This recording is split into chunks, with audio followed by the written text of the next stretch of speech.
जय हिंद दोस्तों। आज हम सामान्य अध्ययन के कुछ महत्वपूर्ण प्रश्नों को लेकर आए हैं जो आपकी आगामी परीक्षा UP police, UP PAT, railway, SSC GD या अन्य सभी परीक्षाओं के लिए अति महत्वपूर्ण होंगे। चलिए तो हम स्टार्ट करते हैं। हमारा पहला क्वेश्चन है, गुरु नानक ने अपना उत्तराधिकारी किसे नियुक्त किया था? तो आपको बताना है कि गुरु नानक ने अपना उत्तराधिकारी किसे नियुक्त किया था। तो इसका ऑप्शन है गुरु रामदास, गुरु अमरदास, गुरु हरराय या गुरु अंगद। तो इसका राइट आंसर होगा गुरु अंगद। गुरु नानक देव ने अपना उत्तराधिकारी गुरु अंगद को नियुक्त किया था। तो इसका राइट आंसर ऑप्शन डी होगा। अब बात करते हैं गुरु अंगद की। गुरु नानक का जन्म 1469 ईस्वी में तलवंडी में हुआ था। यह तलवंडी वर्तमान में पाकिस्तान के पंजाब प्रांत में ननकाना साहिब जिले में स्थित है। गुरु नानक देव सिखों के पहले गुरु थे। उन्होंने नानक पंथ चलाया। उन्होंने अपने भाई लहना को अपना उत्तराधिकारी नियुक्त किया। भाई लहना गुरु अंगद के नाम से सिखों के दूसरे गुरु हुए। गुरु अंगद ने गुरुमुखी लिपि का प्रारंभ किया था, अतः गुरु अंगद को गुरुमुखी लिपि का जनक कहा जाता है। हमारा अगला क्वेश्चन है, प्रसिद्ध यूनानी राजदूत मेगास्थनीज भारत किसके दरबार में आया था? तो आपको बताना है कि प्रसिद्ध यूनानी राजदूत मेगास्थनीज था, वो किसके दरबार में भारत आया था। इसका ऑप्शन है चंद्रगुप्त मौर्य, सम्राट अशोक, बिंदुसार या कनिष्क। तो इसका राइट आंसर होगा चंद्रगुप्त मौर्य। प्रसिद्ध यूनानी राजदूत मेगास्थनीज था, वो चंद्रगुप्त मौर्य के दरबार में आया था। तो इसका राइट आंसर ऑप्शन ए होगा। बात करते हैं मेगास्थनीज की। मेगास्थनीज सेल्यूकस निकेटर द्वारा चंद्रगुप्त मौर्य के दरबार में भेजा गया था। मेगास्थनीज काफ़ी समय तक चंद्रगुप्त मौर्य के दरबार में रहा। भारत में उसने जो कुछ भी देखा वह इंडिका नामक पुस्तक में लिपिबद्ध किया। दोस्तों, इंडिका नामक पुस्तक मेगास्थनीज द्वारा लिखी गई है। हमारा अगला क्वेश्चन है, कोणार्क मंदिर किसने बनवाया था? तो आपको बताना है कि कोणार्क मंदिर किसने बनवाया था। तो इसका ऑप्शन है नरसिंह देव बर्मन ने, सम्राट अशोक ने, कनिष्क ने या बिंदुसार ने। तो इसका राइट आंसर होगा नरसिंह देव बर्मन ने। कोणार्क मंदिर है जो नरसिंह देव बर्मन के द्वारा बनवाया गया है। तो इसका राइट आंसर ऑप्शन ए होगा। बात करते हैं कोणार्क मंदिर की। पुरी स्थित कोणार्क का सूर्य मंदिर नरसिंह देव प्रथम द्वारा बनवाया गया था। यह मंदिर 13वीं सदी का है। यह अपनी विशिष्ट शैली के लिए प्रसिद्ध है। कोणार्क के सूर्य मंदिर को ब्लैक पैगोडा के नाम से भी जाना जाता है। हमारा अगला क्वेश्चन है, भारतीय मानक समय रेखा किस राज्य से होकर नहीं गुजरती है? तो आपको बताना है कि भारतीय मानक समय रेखा जो किस राज्य से होकर नहीं गुजरती है। तो इसके ऑप्शन है उत्तर प्रदेश, मध्य प्रदेश, उड़ीसा या बिहार। तो इसका राइट आंसर होगा बिहार। जो भारतीय मानक समय रेखा वो बिहार से होकर नहीं गुजरती है। तो इसका राइट आंसर ऑप्शन डी होगा। बात करते हैं भारतीय मानक समय रेखा की। भारतीय मानक समय रेखा इलाहाबाद के निकट मिर्जापुर से गुजरती है। 82.1/2 पूर्वी देशांतर को भारतीय मानक समय रेखा माना गया है, जो ग्रीनविच मीन टाइम से 5.5 घंटे आगे है या 5 घंटे 30 मिनट आगे है। भारतीय मानक समय रेखा भारत के 5 राज्यों से होकर गुजरती है। ये राज्य हैं उत्तर प्रदेश, मध्य प्रदेश, छत्तीसगढ़, उड़ीसा और आंध्र प्रदेश। ये 5 राज्य हैं जहाँ से भारतीय मानक समय रेखा गुजरती है। हमारा अगला क्वेश्चन है, भारत की सबसे बड़ी तटीय झील चिल्का झील किस राज्य में है? तो आपको बताना है कि भारत की सबसे बड़ी तटीय झील चिल्का झील है वो किस राज्य में है। तो इसका ऑप्शन है आंध्र प्रदेश, उड़ीसा, पश्चिम बंगाल, गुजरात। तो इसका राइट आंसर होगा उड़ीसा। जो चिल्का झील है वो उड़ीसा राज्य की झील है। तो इसका राइट आंसर ऑप्शन बी होगा। अब बात करते हैं उड़ीसा राज्य के बारे में। उड़ीसा राज्य की राजधानी भुवनेश्वर है। उड़ीसा में महानदी, ब्रह्मणी नदी प्रमुख नदियां हैं।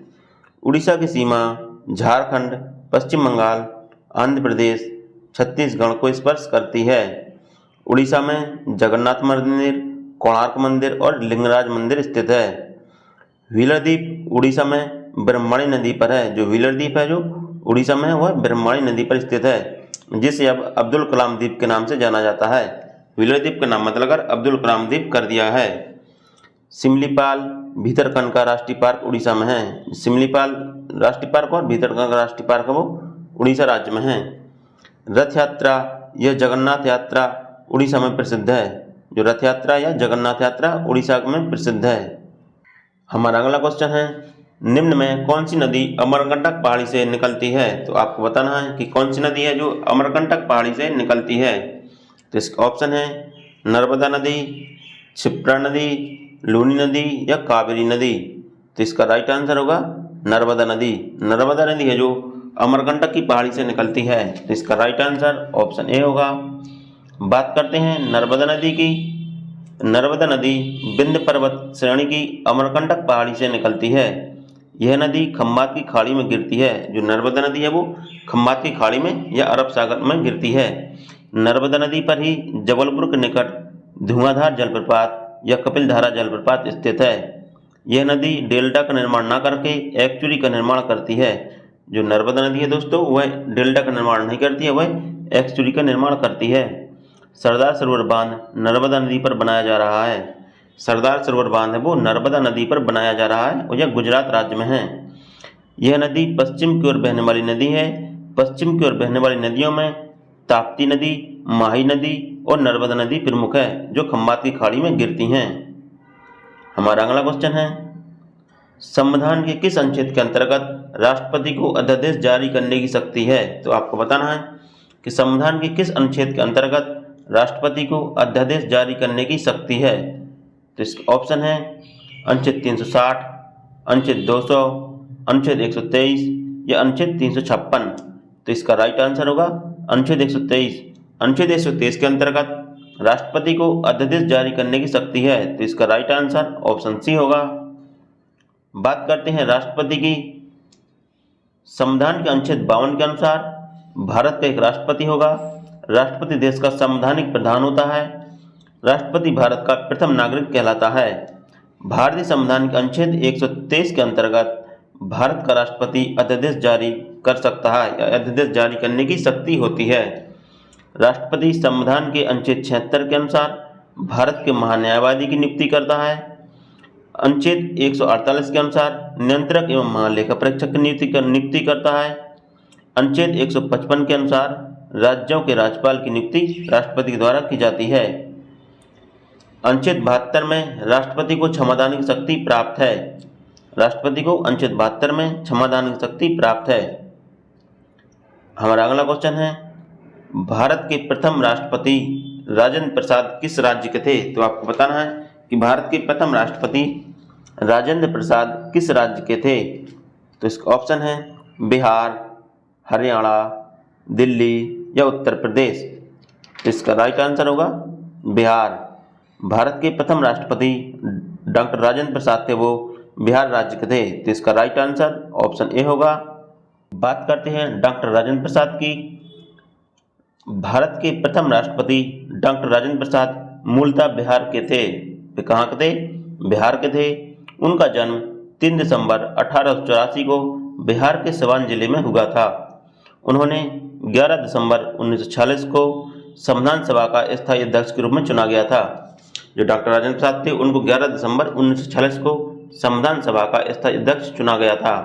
वे 26 जनवरी 1950 से 13 मई 1962 तक भारत के राष्ट्रपति रहे। हमारा अगला क्वेश्चन है, निम्न में कौन सा गलत है? तो आपको गलत ऑप्शन चुनना है। ये 4 ऑप्शन दिए गए हैं, इनमें से देखना है कौन सा ऑप्शन है जो गलत है। तो ये ऑप्शन है रतौंधी विटामिन ए की कमी से, स्कर्वी विटामिन सी की कमी से, सूखा रोग विटामिन डी की कमी से या बेरी रोग विटामिन के की कमी से। तो इसका ऑप्शन डी गलत होगा कि जो बेरी रोग है जो विटामिन B1 की कमी से होता है, ना कि विटामिन के की कमी से। तो इसका राइट आंसर विटामिन डी होगा। अब बात करते हैं विटामिन की। विटामिन का आविष्कार फंक ने 1911 ईस्वी में किया था।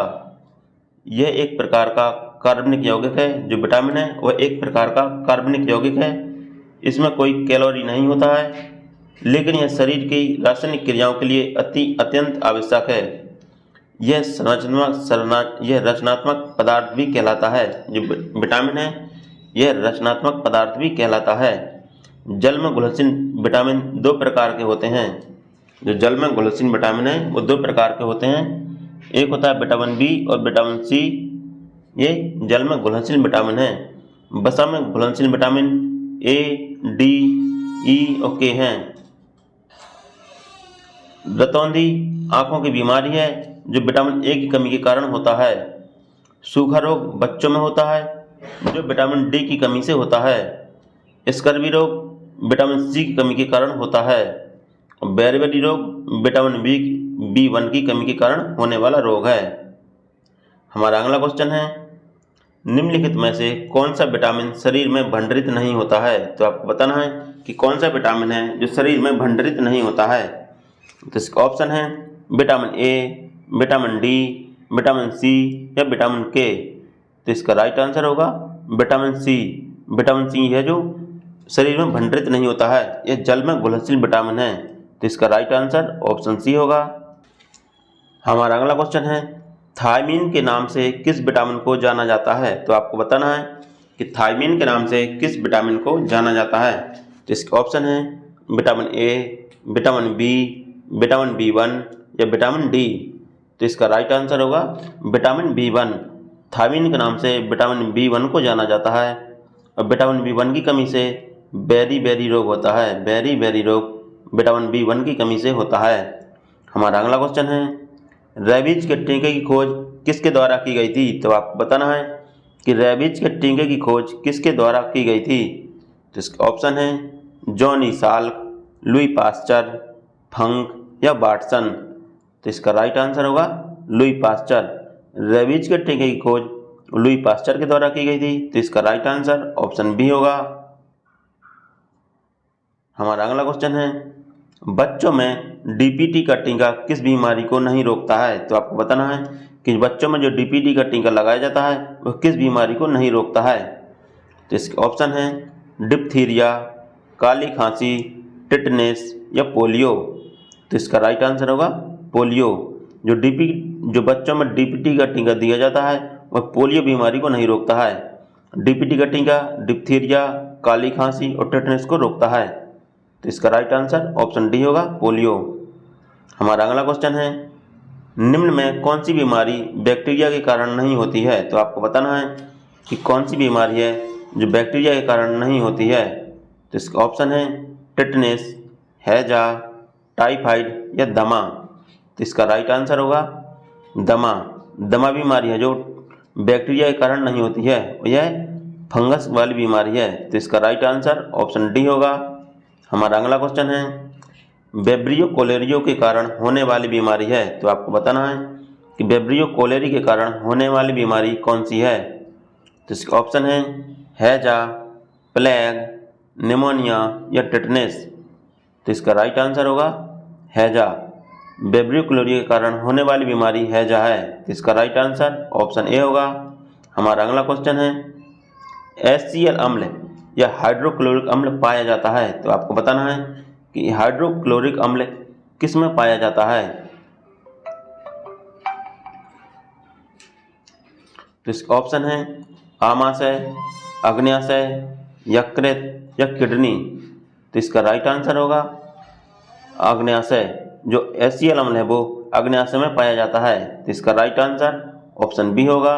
हमारा अगला क्वेश्चन है, इंदिरा गांधी राष्ट्रीय कला केंद्र कहाँ है? तो आपको बताना है कि इंदिरा गांधी राष्ट्रीय कला केंद्र कहाँ पर है। तो इसका ऑप्शन है भोपाल, लखनऊ, कोलकाता या नई दिल्ली। तो इसका राइट आंसर होगा नई दिल्ली। इंदिरा गांधी राष्ट्रीय कला केंद्र है जो नई दिल्ली में स्थित है। तो इसका राइट आंसर ऑप्शन डी होगा।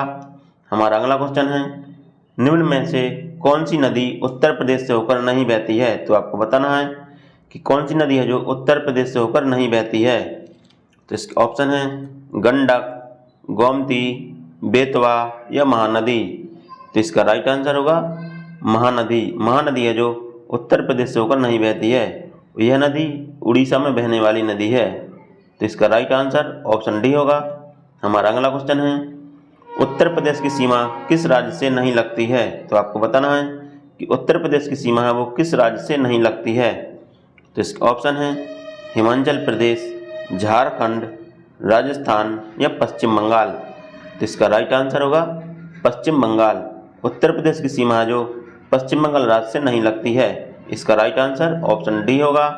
हमारा अगला क्वेश्चन है, काकोरी कांड 25 अगस्त 1925 को हुआ, वह किस राज्य से संबंधित है? तो आपको बताना है जो काकोरी कांड है वो 25 अगस्त 1925 को हुआ था, वह किस राज्य से संबंधित है?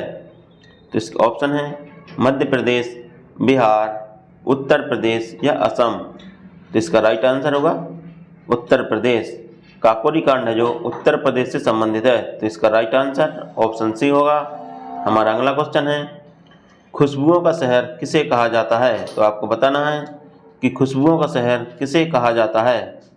तो इसका ऑप्शन है कन्नौज, मेरठ, गाजीपुर या फिरोजाबाद। तो इसका राइट आंसर होगा कन्नौज। कन्नौज को खुशबुओं के शहर के नाम से जानते हैं, तो इसका राइट आंसर ऑप्शन ए होगा। हमारा अगला क्वेश्चन है, रामानुजाचार्य के अनुयायियों को क्या कहा जाता था? तो आपको बताना है कि रामानुजाचार्य के अनुयायियों को क्या कहा जाता था। तो इसका ऑप्शन है शैव, वैष्णव, अवधूत या अद्वैतवादी। तो इसका राइट आंसर होगा वैष्णव। रामानुजाचार्य के अनुयायियों को वैष्णव कहा जाता था, तो इसका राइट आंसर ऑप्शन बी होगा। हमारा अगला क्वेश्चन है, कबीर शिष्य थे किसके? तो आपको बताना है कि कबीर किसके शिष्य थे। तो इसका ऑप्शन है चैतन्य, रामानंद, रामानुज या तुकाराम। तो इसका राइट आंसर होगा रामानंद। कबीर थे जो रामानंद के शिष्य थे, तो इसका राइट आंसर ऑप्शन बी होगा। हमारा अगला क्वेश्चन है, 13 अप्रैल 1919 को जलियांवाला बाग कांड के समय भारत का वायसराय कौन था? तो आपको बताना है कि 13 अप्रैल 1919 को जलियांवाले बाग कांड के समय भारत का वायसराय कौन था? तो इसका ऑप्शन है Lord Chelmsford, Lord Minto, Lord Dalhousie या लॉर्ड कैनिंग। तो इसका राइट आंसर होगा लॉर्ड चेम्सफोर्ड। 13 अप्रैल 1919 को जलियांवाले बाग कांड के समय भारत का वायसराय लॉर्ड चेम्सफोर्ड था, तो इसका राइट आंसर ऑप्शन ए होगा। हमारा अगला क्वेश्चन है, महात्मा गांधी द्वारा चलाया गया पहला किसान आंदोलन था। तो आपको बताना है कि महात्मा गांधी द्वारा चलाया गया पहला किसान आंदोलन कौन सा था। तो इसका ऑप्शन है असहयोग आंदोलन, चंपारण आंदोलन, भारत छोड़ो आंदोलन या नमक आंदोलन। तो इसका राइट आंसर होगा चंपारण आंदोलन। महात्मा गांधी द्वारा चलाया गया पहला किसान आंदोलन चंपारण आंदोलन था, तो इसका राइट आंसर ऑप्शन बी होगा। और चंपारण आंदोलन 1917 ईस्वी को चंपारण बिहार से शुरू किया गया था, तो इसका राइट आंसर ऑप्शन बी होगा।